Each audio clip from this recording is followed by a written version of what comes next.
Our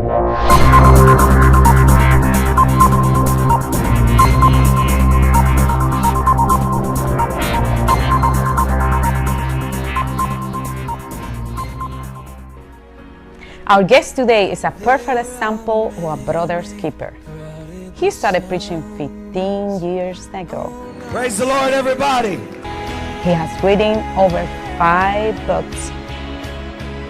He's a motivational speaker, health coach, and I wouldn't trade this for this whole world. And Mission 25 co-founder. And this is where his heart is. With the less fortune. Let's welcome Minister Maddix. Bienvenidos amigos una vez más a nuestro reportaje especial. Hoy yo tengo un invitado muy especial que hace muchísimas cosas. So, ayúdenme a darle la bienvenida. Welcome, Maddix. Thank you. Reino. It's a pleasure to have you here. Thank you. I'm honored to be here. And as I was saying to my audience, that you are a person that wears many hats. I do keep pretty busy, yes. You do many things. He's a preacher. He's a writer. Do you sing? I don't sing. That's the only thing I don't do is sing. My son begs me not to do it. I do sometimes because I'm happy, but try not to sing when I'm speaking, you know. Okay, he has something that is called Mission 25 that soon you're gonna find about it. And what else do you do? Well, I'm a life coach, I'm a health coach, I lead missions trips across America, I'm a motivational speaker, also travel and train churches, help set up process and systems so they can grow. Do a lot with the homeless right here in Tampa Bay and St. Petersburg. I'm a baseball coach. Yeah, I keep pretty busy. I just really just wrote a new book about juicing. So I'm really into health and weight loss and juicing, just everything.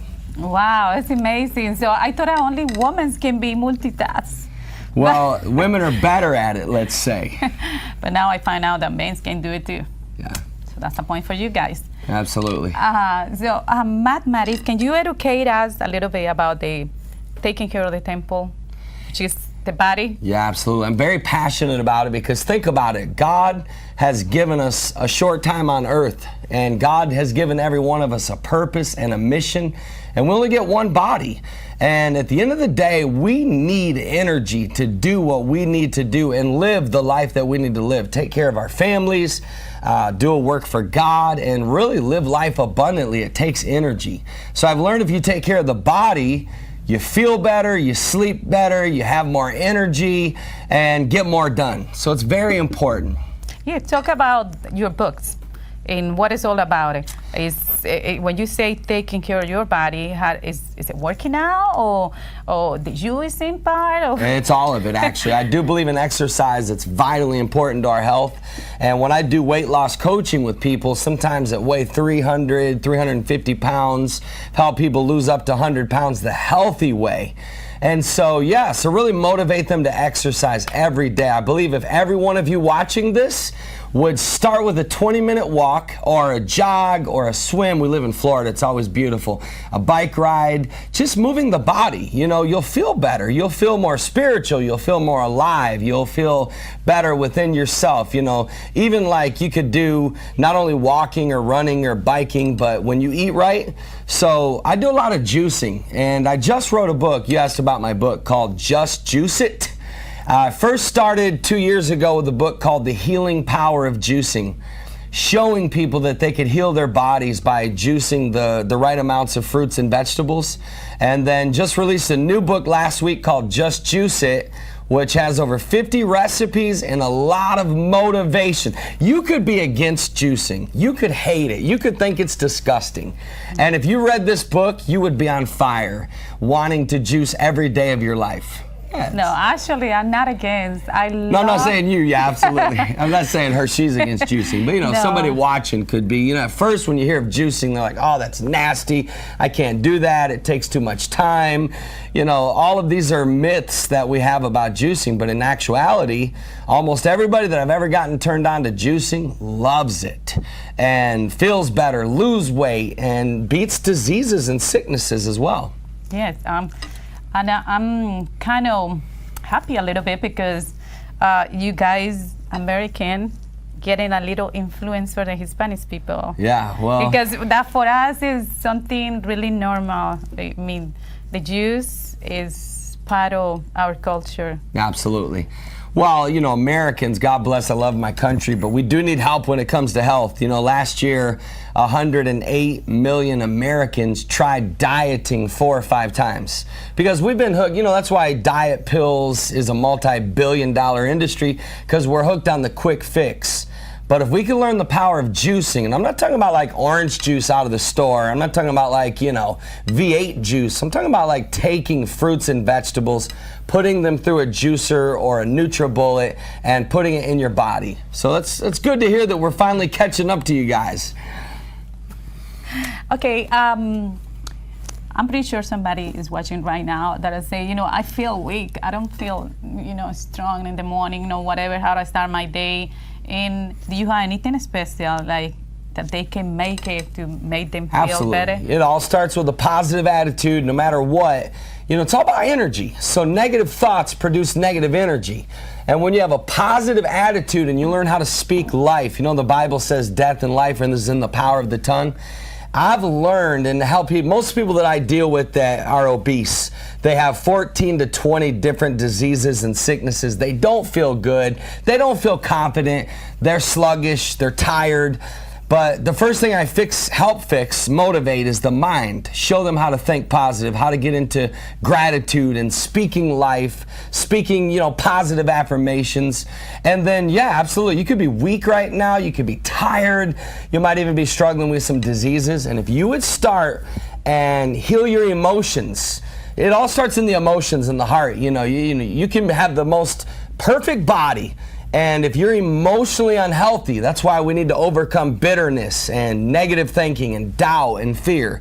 So really work with that, starting by thinking positive and realizing, hey, if you're alive, we should all feel grateful that we're alive. So even if you're weak right now, all we have is now. Yesterday is forever over. So let's get present in the moment right now, and let's, instead of being negative and thinking about all that's going wrong, let's really start with gratitude and think about all that's going right, and make up our minds right now, you that are watching, that you're going to take care of your body, and you're going to start by juicing, drinking water with lemon, making healthier choices, and start exercising. Start taking a walk, go swimming, go for a bike, and I promise you, you may be moody now, you may be tired, you may be weak, but if you do these things, you're going to feel better than you've ever felt in your life. Exactly. Now that we got energized from this minute here, we want to talk about Mission 25. Now that we got the energy. Now that you got the physical part down, right? Exactly. Mission 25 is a missions trips in America. It's actually a missions movement. I've been all over the world in third world countries doing missions trips. And I got to looking in America and I realized, wait a minute, we don't really have any real legit missions trips in our own country. So we started one, and we picked the 12 worst cities in America. We've been to, we just got back from Washington, D.C. We fed over 1,000 homeless people there. We've been on Skid Row, ministered and served over 5,000 homeless people. We went into the second worst neighborhood in America, in Chicago, Illinois. On average, 5 people are shot a day there.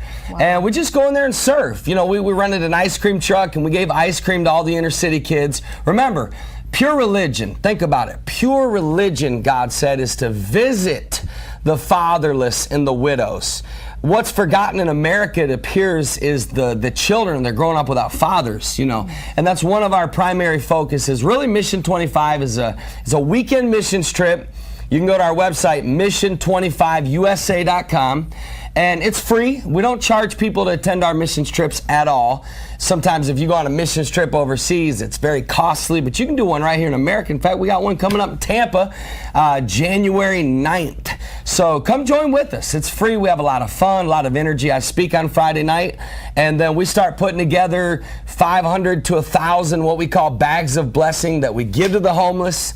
Like next week, we're going to New Orleans, and we're going to a battered women's shelter that has over 60 ladies and 30 of their children living there, running from violence and rape and abuse. So we're going to throw in a big old party for them. We're catering food, and we're giving all the kids stuffed animals and toys, and we're giving the ladies what we call baskets of blessing or baskets of love. It's got lotions and, just things ladies like, And then we're going to a teen shelter on Saturday at noon in New Orleans that's got 60 homeless teenagers and their children, their little toddlers. So it's a lot of fun. It starts at it starts Friday night, then Saturday we start at 5 a.m. We go take Starbucks coffee to the homeless, only the best, and we give it to them, and we literally go till 7 o'clock that night. It's like 12 hours of very intense missions work. We've done everything. Well, this will be our 11th missions trip this year coming up.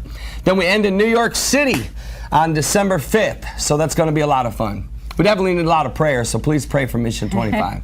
And now that you say Tampa, so I would like a lot of pastors to get involved in this. So you can use the program now. Absolutely. To But tell the pastor. if a pastor would get involved and let his people come volunteer, his church would come alive. They would feel so refreshed and energized and excited about getting back to what it's really all about. So yeah, don't miss your opportunity to go in Tampa, because we got people that come from all over the world. Our next stop after Tampa is in Las Vegas. So make sure you go while it's close. And he also is a preacher. He goes all over the United States. Did you ever go overseas? Oh, absolutely. I don't travel overseas as much because I'm raising my son. I have a 12-year-old son, which is my life and my first priority. So I don't go overseas as much now. I used to go all the time, but I wanted to be home more with him. So I really, but I go about once or twice a year overseas. Awesome. Can you tell me what countries you've been? I've been to Thailand, I've been to Africa, I've been to the Philippines. One of my favorite places to go is do missions work in the Philippines. China. So, a lot of different countries. New Zealand, been on a couple missions trips there. So, but I used to go a couple times a year, but over the last 5 years I scaled it way back just so I could be home with my son more. Do more here in America. But then I'm not forgetting about everybody else over there, but right now I'm focusing on America right now. Awesome, and we need it. Yeah, we need it desperately. We really need it. Tell me, Matt, what is your biggest concern about anything that is happening now? In America? Yes.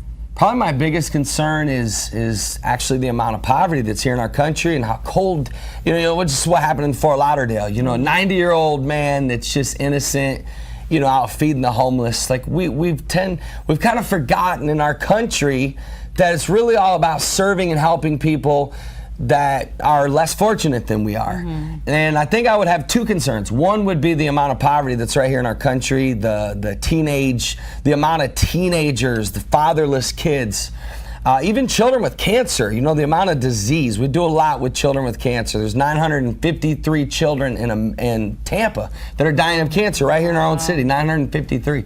I'm also very concerned about the church. That it seems like the church is kind of gotten a little cold, a little religious, gotten away from what it was about. When I studied Jesus, Christianity is supposed to be a blast. It's supposed to be adventurous, supposed to be fun, supposed to be active. Not just about coming and hearing someone preach and then going home. Like, we're really supposed to be out in the community serving and blessing people. Yes, out of the four walls. Out of the four walls. That's awesome. That's awesome.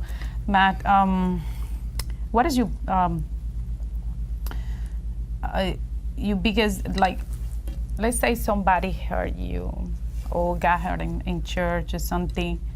what do you will tell these people that get hurt from people in church that they don't want to come back to church? Yeah, that's normal. I mean, you know, people are people, and there's no perfect church. And anytime there's people involved, whether it's a church or baseball team, I see the same problems with my sons, you know, in the baseball world that I've seen in the church world, because it's people. I really believe it's all about attitude and perspective. So I think no matter what, whether even if you were right, see, you can be right and become wrong, because it's all about your attitude and your spirit. And the day that we allow bitterness, which can happen to all of us, we've all been hurt. We've all had those experiences where we didn't, maybe somebody that wasn't real or genuine, or, you know, they hurt us. But at the end of the day, if you stay focused on the mission, that's what I would say. No matter what, never lose your passion for God, and never lose your passion to serve the poor. Yeah. See, what happens is we get involved in the politics of the church and all the, you know, and we lose sight. Like, you know, so I would tell someone that's been hurt by the church, you know, no matter what, keep a positive attitude and refuse to get bitter, and stay humble, and let God fight your battles, and let God defend you. And you know what? Rise above it, outlive criticism, and go serve the poor. You know what? Listen, I've been hurt by the church. I mean, you can't do what we do without having people hurt you. You know, passion attracts people that love you and hate you. That's all there is to it. But you know what's kept me grounded is my son, and also going out and serving the poor. You know, going out and when you're in a shelter serving, you know, teenagers that are homeless and women that are battered women that have been through abuse and violence. And I mean, I walked into a homeless shelter that had a homeless mom and dad and 4 kids. You know, I've seen them living in their cars. It's hard for me to complain. My little problems, oh, they hurt my feelings. Really? Come on. Okay, one more last question. Okay. And so you need something that need to be changed. What you will change? If I see something that needs to be changed? In your life. Oh, in my life? In your life. What would I change? Yeah. How do you? How would I change? So, something that, let's say you made a mistake and you would like to go back in the past and fix it. Well, I mean, the first thing you would do is you realize that as big as God is, not even God can fix the past. I believe I'm an energy guy. I believe we lose a lot of energy when we live in the past. I believe we learn from it. I always believe you ask yourself 3 questions, and I'm gonna end it with this. What do you need to keep doing? What do you need to start doing? And what do you need to stop doing? If we would all ask those 3 questions, what do I need to keep doing? What am I doing in my life that's right? I need to keep exercise, keep spending time with my son, keep praying, keep serving. What do I need to start doing? Okay, so maybe I need to start being on time for appointments or whatever. You know, maybe I need to call my mom more. You know, and then like, what do you need to stop doing? Maybe you need to stop telling lies to yourself. Maybe you need to stop allowing yourself to feel guilty about the past. So basically, you know, I would say live in the now and get a vision for your future, and don't allow yourself to be drugged through your past, because not even God holds your past against you. Awesome answers. So thank you so much, Maddix, for coming to TV Reino. Oh, it's been an honor. Thank you. And thank you for you that took the time to watch. You guys, I love you very much. And Marilyn Casabuena says to you, thank you. God bless you. Until next time.